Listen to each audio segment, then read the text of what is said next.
সবুজ স্যান্ডেল, লিখেছেন সাদ্দাত হাসান মান্টো।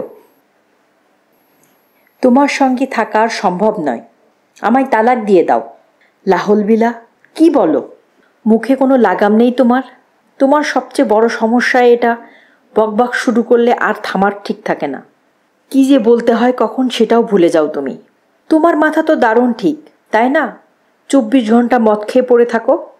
আমি মদ খাই ঠিকই, কিন্তু খেয়ে পড়ে থাকি না। আর তোমার মতো না খেয়ে ভুলও বকি না। আমি ভুল বকছি সেটা বলনি, কিন্তু তুমি নিজেই বলো না তালাক নেবে। এ আবার কেমন কথা?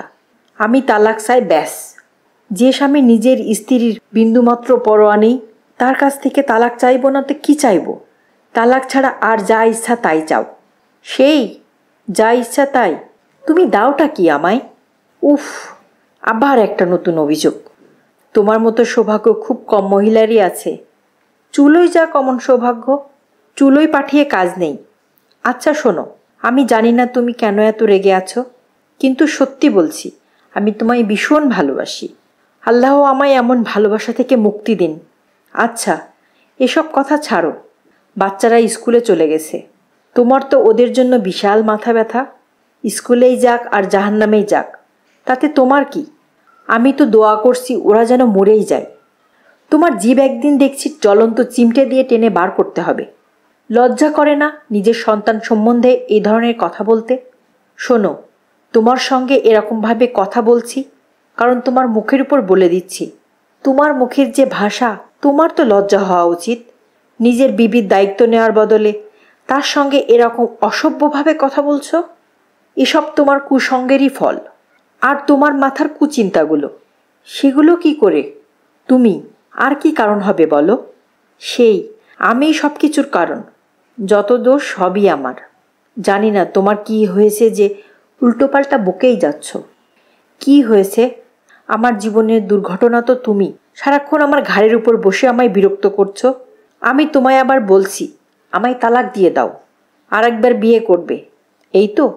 আমায় আর ভালো লাগছে না বুঝি? ছি ছি, লজ্জা করছে না বলতে? আমায় এই ধরনের মেয়ে পেয়েছো নাকি? তাহলে তালাক নিয়ে কি করবে? যেদিকে দু চোখ যায় চলে যাব। দরকার হলে লোকের বাড়িতে কাজ করে নিজের আর মেয়েদের পেট চালাবো। তুমি করবে কাজ? তাইলেই হয়েছে। ঘুম থেকে ওঠোই তো 10টার সময়, তারপর আবার জলখাবার খেয়ে আবার গড়াও। দুপুরে খেয়েও কমপক্ষে 3 ঘন্টা ঘুমোও। নিজেকে মিথ্যে লোভ দেখিয়ে কি লাভ? সেই তো, আমি তো সর্বক্ষণ ঘুমোই, আর তুমি সর্বক্ষণ জেগে থাকো, তাই না? এই তো কাল তোমার দপ্তরের একজন এসেছিল। সে বলেছিল আমাদের অফিসার সাহেব যখনই দেখি টেবিলে মাথা রেখে ঘুমিয়ে নেন। কোন শালা বলেছে কথা? মুখের ভাষা ঠিক করো। আরে রাগ হয়ে গেছিল। রাগলে মানুষের মুখের ভাষা ঠিক থাকে না, এ তো সবারই জানা। আমারও তো ভীষণ রাগ হচ্ছে। কই, আমি তো অসভ্য কথাবার্তা বলছি না। নিজের সম্মান রাখতে জানতে হয়, সব কুসঙ্গের ফল। নইলে এই ধরনের শব্দকে উচ্চারণ করে নাকি? আচ্ছা, অনেকক্ষণ ধরে তো বলছো, এবার একটু শুনি তোমার এই কুসঙ্গটা ঠিক কি? ওই লোকটা, ওই যে নিজেকে কাপড়ের বিশাল বড় ব্যবসায়ী বলে মনে করে, জাহির করে বেড়ায় সারাক্ষণ, তার কথা বলছি। তার জামা কাপড় দেখেছো? নোংরা, জঘন্য। সে নাকি বিএ পাস। হ্যাঁ, এদিকে তার আদব কায়দা দেখে গা জ্বালা করে। ও ও, বহিরাঙ্গের মোহভুক্ত একজন মানুষ মানে? সেটা আবার কি বস্তু? ও তুমি বুঝবে না। বেকার একগাদা সময় নষ্ট হবে তোমায় বোঝাতে গেলে। ওর থেকে বরং চুপই থাকো। জি সেই। তোমার এমন ভীষণ দামি দামি উক্তি কথা শোনার কোনো ইচ্ছে নেই। তোমার তো আবার একটু কথা বললেই সময় নষ্ট হয়ে যায়। ঠিক করে বলো তো তুমি আসলে কি চাও? কিচ্ছু না, যা বলার বলে দিয়েছি, ব্যাস। আমায় তালাক দিয়ে দাও। আমার এই নিত্যদিনের ঝগড়া আর ভালো লাগছে না। তোমার তো ভালোবাসার কথাও ভালো লাগে না। ভালোটা কি লাগে আসলে তোমার? এবার আর কি বলবো? বললাম তো আমায় তালাক দিয়ে দাও। যাও, মৌলবি ডেকে আনো। যদি সত্যিই তুমি চাও, আমি বাধা দেব না। আমি কোত্থেকে ডাকবো? দেখো, তুমি তালাক চাও, এখন তোমাকেই ব্যবস্থা করতে হবে। আমি তালাক দিতে চাইলে 1 মিনিটেই 10 মৌলবি হাজির করতাম, কিন্তু আমি যেহেতু তালাক দিব না, সেহেতু মৌলবি খোঁজার দায়িত্বও আমার না। তোমার ইচ্ছা, তুমি যেভাবে খুশি খুঁজে বার করো। তুমি এটুকু করবে না আমার জন্যে? জি না। এতক্ষণ তো খুব বলছিলে আমায় নাকি প্রাণের থেকেও বেশি ভালোবাসো। ঠিক কথা, বাসি বই কি, কিন্তু সেটা এ প্রসঙ্গে না, একসঙ্গে থাকার প্রসঙ্গে। দুটো ব্যাপার আলাদা আলাদা। তো এখন আমি কি করব? যা ইচ্ছা করো, আর আমার মাথা খারাপ করো না। যে কোনো মৌলবীকে ডেকে এনে তাকে দিয়ে তালাকনামা লিখে নাও, আমি সই করে দেব। মোহর?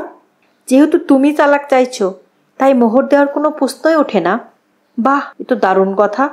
তোমার ভাই তো উকিল, তাকে চিঠি লিখে জিজ্ঞেস করে নাও না। যদি বিশ্বাস না হয়, স্ত্রী তালাক চাইলে তাকে মোহর দিতে হয় না, আর সে দাবিও করে না। তাহলে তুমিই আমাকে তালাক দাও। আমি কি পাগল? আমি তো তোমায় ভালোবাসি। তালাক কেন দিতে যাব খামোখা? তোমার এসব ঢং আমার ভালো লাগে না। ভালোবাসো না ছাই। ভালোবাসলে এরকম ব্যবহার করতে? কি দুর্ব্যবহার করেছি তোমার সঙ্গে, যেন কিছুই জানো না। ওই তো পরশুরই কথা, আমার শাড়ি দিয়ে তুমি নিজের জুতো পরিষ্কার করনি। আল্লাহর কসম করিনি। তো কি স্বর্গ থেকে পয়গম্বর নেমে এসে করে দিয়েছিল শাড়ি দিয়ে জুতো পরিষ্কার? তোমার 3 মেয়ে নিজেদের জুতো ঝাড়ছিল তোমার শাড়ি দিয়ে। আমি ওদের বকে শাড়িটা তুলে রাখলাম। মেয়েরা মোটেই এরকম অসভ্য কাজ করে না, সব তুমি করেছ।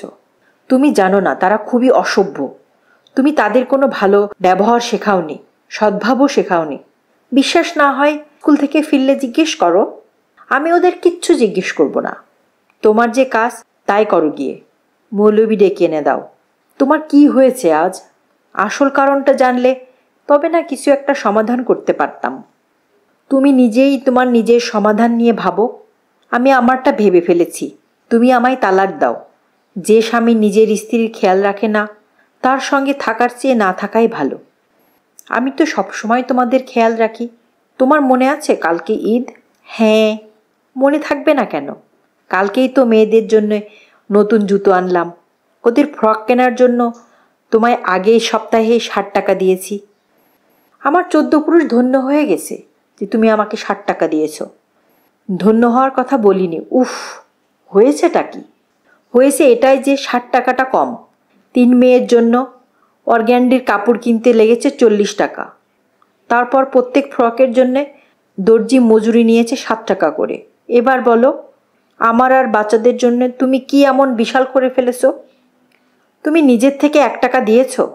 না দিলে ফ্রকগুলো পেতাম কি করে? সেটা তুমি আমার থেকে এক্ষুনি নিয়ে নাও। এতে এত রাগারাগি করে তালাক চাইবার কি আছে? না, বলছি কাল ঈদ। হ্যাঁ হ্যাঁ, আমি জানি রে বাবা, কালকে ঈদ। আমি এখনই 2টো মুরগি আর কিছু সেমাই আনিয়ে দিচ্ছি, সব ব্যবস্থা হয়ে যাবে। চুলোই যাক তোমার সব ব্যবস্থা। সে কি, কেন? আমি ভেবেছিলাম কাল সবুজ শাড়ি পরব, সঙ্গে সবুজ স্যান্ডেল। সবুজ স্যান্ডেলের অর্ডারও দিয়ে এসেছিলাম। তোমায় 1000 বার বললাম মুচির কাছে গিয়ে খোঁজ নাও যে ওটা হলো কিনা, কিন্তু তোমার তো কোনো কথাতেই কিছু এসে যায় না। আমার কথা ভাববে কেন? আমার কথা ভাবার সময় আছে তোমার? লাহল বিলা, এই পুরো ঝগড়ার কারণ তাহলে ওই সবুজ স্যান্ডেল? হ্যাঁ জনাব, আপনার সেই স্যান্ডেল আমি পরশুই আনিয়ে রেখেছি, আপনার আলমারির মধ্যে রাখা আছে। সারাক্ষণ তো ঘুমাও, কি করে দেখবে? আলমারিটা খুলে দেখার পর্যন্ত ফুরসত হয়নি। এখন দেখো গিয়ে, আলমারির শেলফে সাজানো আছে। ছি। ধন্যবাদ।